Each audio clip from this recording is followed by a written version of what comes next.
ত্রয়োদশ জাতীয় সংসদ নির্বাচন শেষে অন্তর্বর্তীকালীন সরকার কবে ক্ষমতা হস্তান্তর করবে এই প্রশ্নের স্পষ্ট উত্তর দিয়েছেন প্রধান উপদেষ্টার প্রেস সচিব শফিকুল আলম। তিনি জানান, নির্বাচনের ফলাফল ঘোষণার পর খুব দ্রুত সময়ের মধ্যেই নির্বাচিত সরকারের কাছে ক্ষমতা হস্তান্তর করবে অন্তর্বর্তীকালীন সরকার। প্রেস সচিবের ভাষ্য অনুযায়ী পুরো প্রক্রিয়া সম্পন্ন হতে সর্বোচ্চ ৩ দিন সময় লাগতে পারে।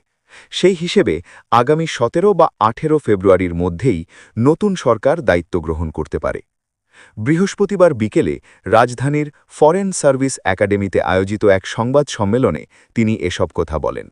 শফিকুল আলম জানান, নির্বাচনের পরপরই নবনির্বাচিত সংসদ সদস্যদের শপথ গ্রহণ অনুষ্ঠিত হবে।